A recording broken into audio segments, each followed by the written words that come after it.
هلا متابعينا، شلونكم؟ اخباركم؟ ان شاء الله تكونون بخير. اليوم جيتكم فيديو جديد. شنو فيديونا اليوم؟ حبيت اصور لكم اليوم نسوي كيكاية العادية، وحبيت اشاركها وياكم بالقناة، وان شاء الله هذا الفيديو يعجبكم. اذا عجبكم هذا الفيديو نقول لكم لا تنسونا باللايك والمشاركة ودعم القناة. اللي ما مشترك بقناتنا نقول لكم اشتركوا، اللي من عند اصدقائكم او اقاربكم نقول لكم دزوا على مود تكبر قناتنا بوجودكم ان شاء الله. وإن شاء الله أنتم ما تقصرون ويانا. وهسه خلينا نبلش ونعطيكم المقادير. هسه احنا عندنا هذا الباكيت مال الكيك جاهز، وحبيت اشاركها وياكم. اني ما اجيبها دائما، هاي العجينة اني دائما اسويها على ايدي، بس حبيت اشارككم هاي الكيكة واشوف لكم شلون اني اسويها. شنو المواد اللي نحتاجها؟ نحتاجها بس حليب وبيض وزيت، هي بيها شكر وبيها البيكنج باودر والفانيلا بالباكيت اللي موجود. هسه راح تشوفون الخطوة شلون راح نسويها الكيكة وياكم. هسه احنا داهنين هنا القالب، حاطينه زيت وحاطينه طحين، وحنخليه على صفحة على مود نبلش بالمقادير مال الكيك، يعني شلون راح نسويها الكيكاية. يلا حبايب قلبي، اذا وصلت لهذا المقطع نقول لكم ان شاء الله ما تنسونا باللايك. هسه نخلي هنا 3 بيضات، نخلط اول شي البيض وبعدين نخلي له الزيت.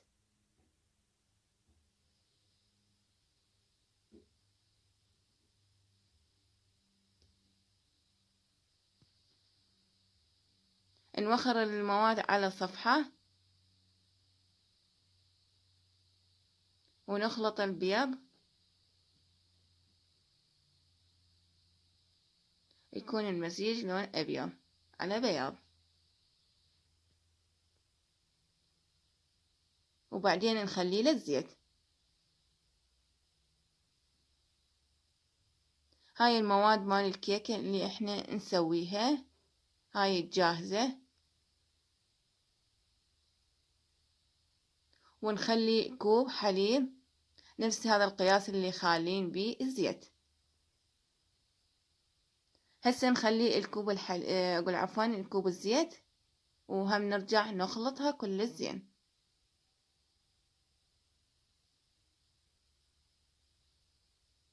هنا أنا سرعت عليكم الفيديو على مود ما يطول عليكم.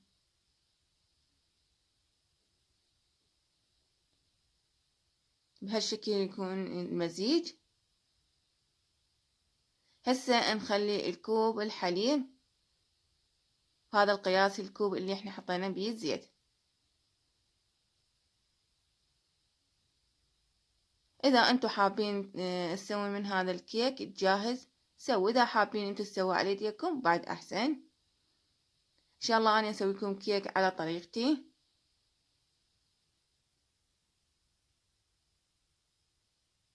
هسه هم نرجع نخلطها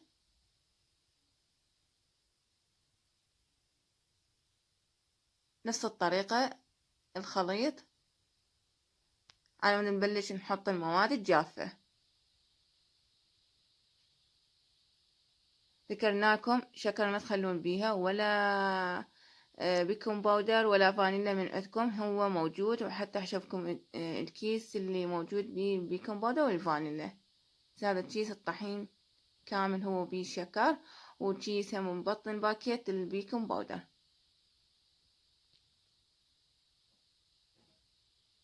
هسه خلينا نفتح الكيس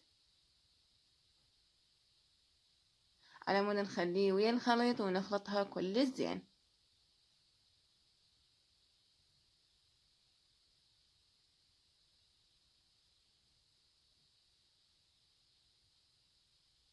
ما نخلي الطحين كله كامل، نسويه دفعتين. وهسه هم نخلطها.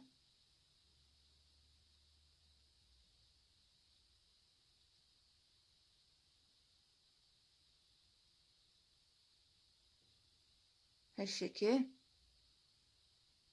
هسه نخلي الباقي الطحين المواد عاوزة نخليه ويا البيكنج باودر والفانيلا.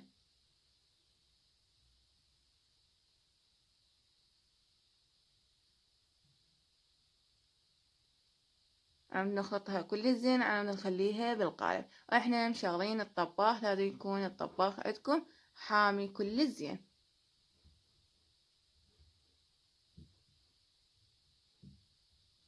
هسه حنخلي هذا كيس البيكنج باودر والفانيلا.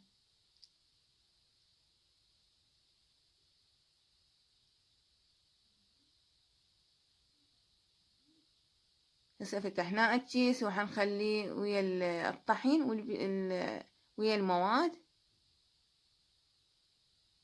عم نخلطها زين.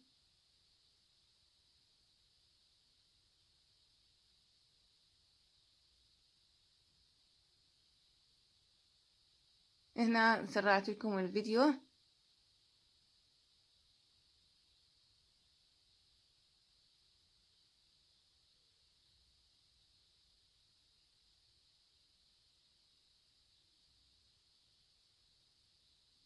لازم نكون نخلطها كل زين. هسه هنا خلصنا المواد مالت الكيك، عم نخليها بالقالب. هالشكل صارت عندنا الكيكاية.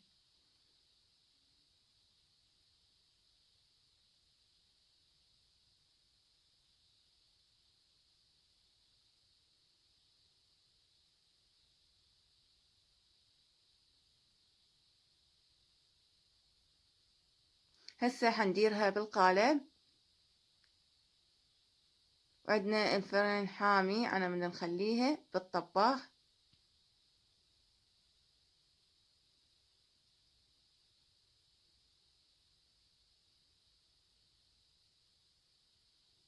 وحسب نوعية الطباخ عندكم درجة الحرارة اللي تخلوها. هسه أنا حخليها 180.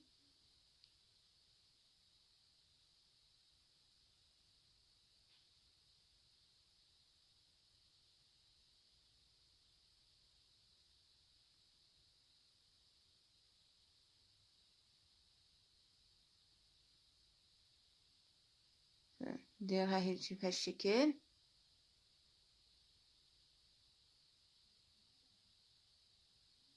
مش راح نديرها بهالشكل. هاي الكيكة اللي احنا سوينا، هاي الشكل اللي صارت.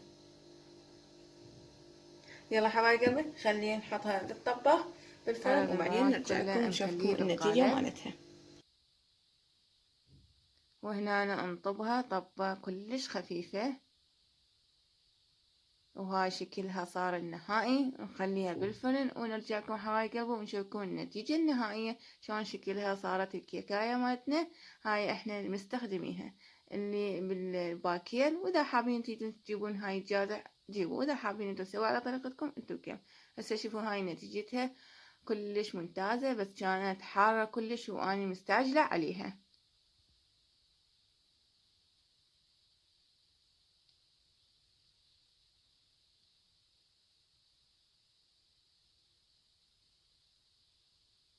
شوفوا شلونها شكلها بس حارة كلش.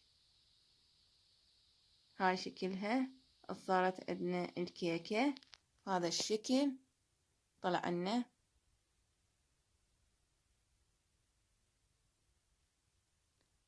شكلها كلش حلو والطعم كلش طيب.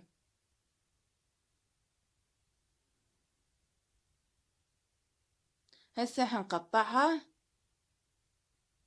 واشوف لكم البطنها شلون هشة، لان كانت حارة وتفلشت شوية عندي. بدي افتحها اقطع بهالشكل.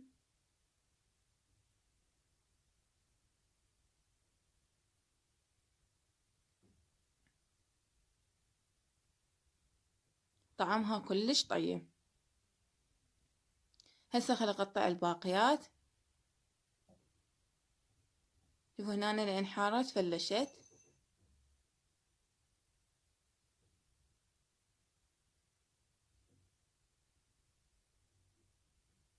حتى بعدها حارة والبخار مالتها يعني مبين.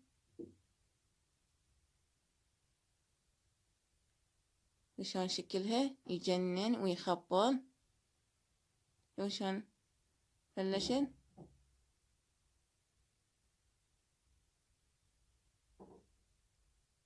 بعد شلون هشة.